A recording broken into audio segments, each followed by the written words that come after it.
इसी प्रकार से महाराज श्री के श्रीमुख से कथा प्रसंगों का निरंतर आनंद लेने के लिए पूज्य श्री के आधिकारिक YouTube चैनल को जरूर सब्सक्राइब करें और बेल आइकन को दबा दें।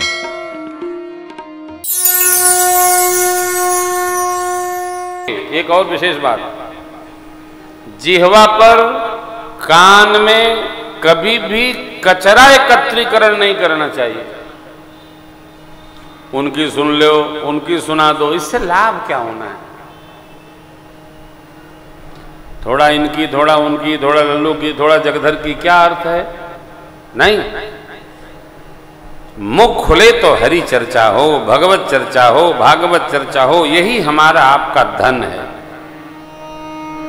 भक्तों की गति मति सुख रहनी विवेक माने मांगा तो परमात्मा ने क्या कहा? मात विवेक अलौकिक तोरे कबहु न मिटी अनुग्रह। इसलिए भगवान के वन यात्रा के समय सबको कलेश भले हुआ, मेरी माँ विवेक में है। क्यों?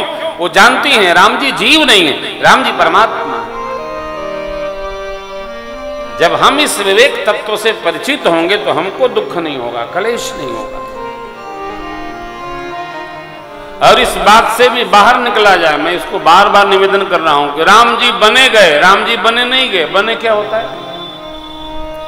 राम जी बन गए, बने नहीं गए। राम जी बन गए, क्या बन गए? तो राजा बन गए। भगवान ने सीधा ही कहा, पिता दीन मोहि कानन राजू। कानन राजू, कहीं भगवान ने नहीं कहा पिता दीन बनवास, नहीं कहा। ये तो मानने का है, पिता दीन मोहि कानन राजू। जहाँ सब मोर बड़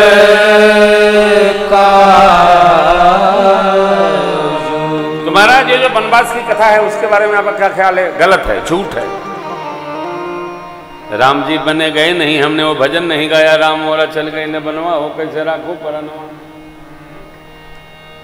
कई बार अभ्यास किया गया, हमने नहीं गाया। क्यों? हमारी नहीं, मानस की मान्यता है। मानस के टीकाकारों ने क्या लिखा, उनकी अपनी समस्या है, लेकिन मेरी राम कथा मानती है। मेरे राम जी बने नहीं गए, राम जी बन गए। राम जी के रहने की व्यवस्था ये बार बार मैं कहता हूं। अरे रमबू राम मन देवन जाना, रमबू राम मन देवन जाना। चले सहित सुरथपति प्रधाना,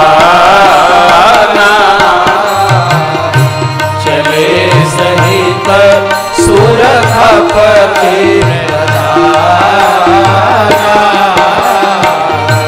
गोल की रात वेश सब आए,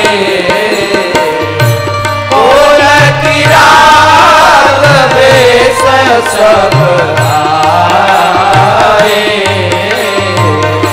रचे परन तीन सदन सुहाए, रचे परन तीन सदन। रचे कैसा रचे? बरनी न जाई मन जो दुई साला, बरनी न जाई मन जो दुई साला। एक ललित लघु एक विशाला, एक ललित लघु एक विशाला, एक ललित लघु एक विशाला।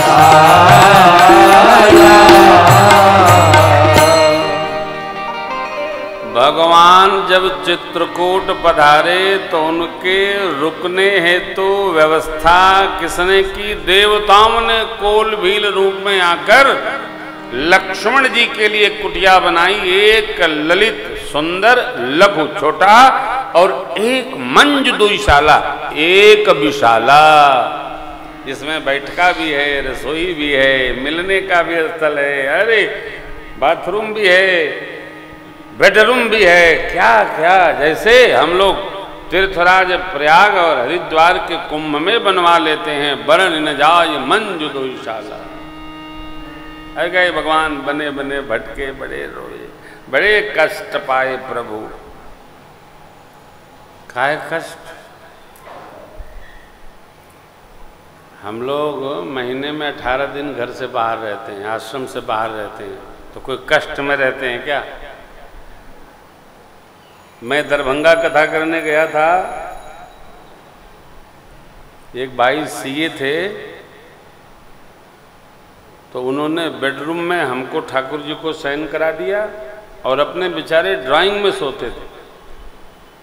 तो संध्या बेला में मिलने का जब समय आया तो अगले दिन मैंने पूछा, भैया आप कहाँ शयन करते हो? बहू रानी आप? पहले गुरुजी हम लोग 9 दिन यहाँ ड्राइंग में सोएंगे और आप यहाँ हमारे बेडरूम में शयन करेंगे। अरे क्यों? बेडरूम कोई छोड़ता है क्या? बेडरूम किसी को नहीं देना चाहिए। बोले हम लोगों की निष्ठा है, आप यहाँ रहेंगे और हम लोग बाहर शयन करेंगे। भगवान ठाकुर जी ने श्रवण कर लिया। देखिए है क्या, मनुष्य के जीवन में भजन जितनी गहराई से उतरा है, उतनी गहराई से वो भगवान का भी चिंतन करता है और अपने भक्ति भूमि का भी चिंतन करता है। सहजावस्था, ऊपर की अवस्था में जीव अपने बारे में बताता बहुत है, मैं ऐसा, मैं वैसा, मैं ऐसा, परंतु जब वो गहराई में अवतरित होता है तो बताना बंद हो जाता है, लोग उसको बताने लगते हैं, वो मुस्कुराने लगता है। मैं बार बार ये प्रसंग रखता हूं, भगवान बने गए, भगवान का वनवास हुआ, हमारे श्री अवध धाम की परंपरा नहीं है, धाम की कथा में वनवास की चर्चा होती भी नहीं है। और जो कहते हैं करते हैं वो इन प्रसंगों का 2-3 प्रसंग बड़े अटपटे हैं, बहुत गहराई से प्रातस्मरणीय पूज्यपाद गोस्वामी जी के भाव का अध्ययन करके, स्मरण करके इस पर चर्चा करनी चाहिए, रखनी चाहिए। भगवान जब किष्किंधा में ऋषिमुख पर्वत पर चातुर्मास्य कर रहे हैं, वहां भी परमात्मा के रुकने के लिए व्यवस्था देवताओं ने ही बनाई है, सुग्रीव ने नहीं बनाई। तो भगवान जहां भी जाते हैं वहां देवता लोग, क्यों?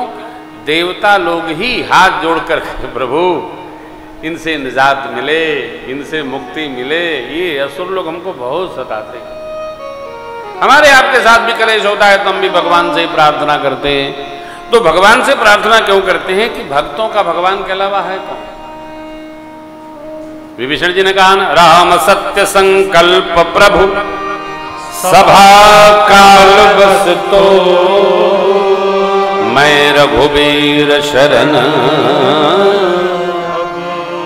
जाऊं देव जनी को।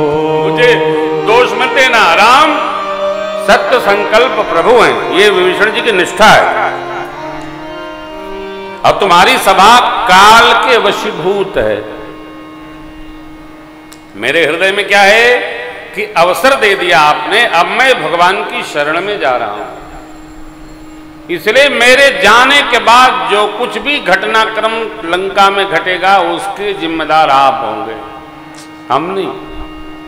इसलिए बाबा ने वहां सुंदर पंक्ति लिखी, रावण जब विभीषण त्यागा, रावण जब विभीषण त्यागा, भयउ विभव बिनु तब ही अभागा, भयउ विभव तब ही अभागा भय विभव बिनु तब ही अभागा भय विभव बिनु तब ही अभागा। मानस के हर व्यवहार पर पूज्यपाद गोस्वामी जी महाराज किसी न किसी सिद्धांतवादी के सिद्धांत का निरूपण करते हैं। यहां गोस्वामी जी महाराज कह रहे हैं कि विभीषण जी के जाते ही शिव जी से मां भगवती ने पूछा अब क्या होगा, तो बाबा ने सिद्धांत कहा साधु अवज्ञा तुरत भवानी अकर कल्याण अखिल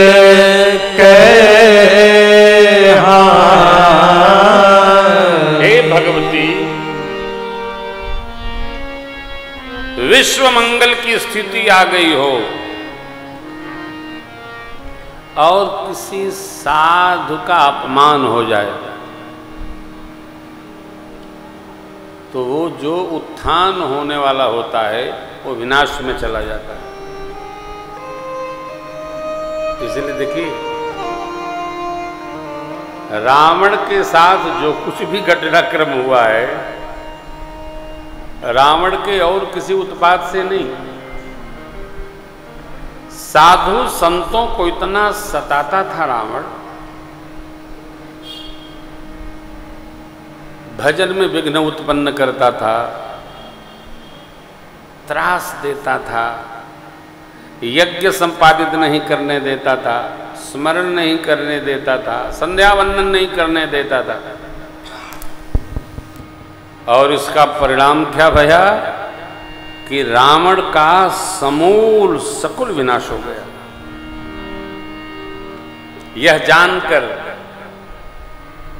कभी भी साधु का निरादर नहीं करना चाहिए।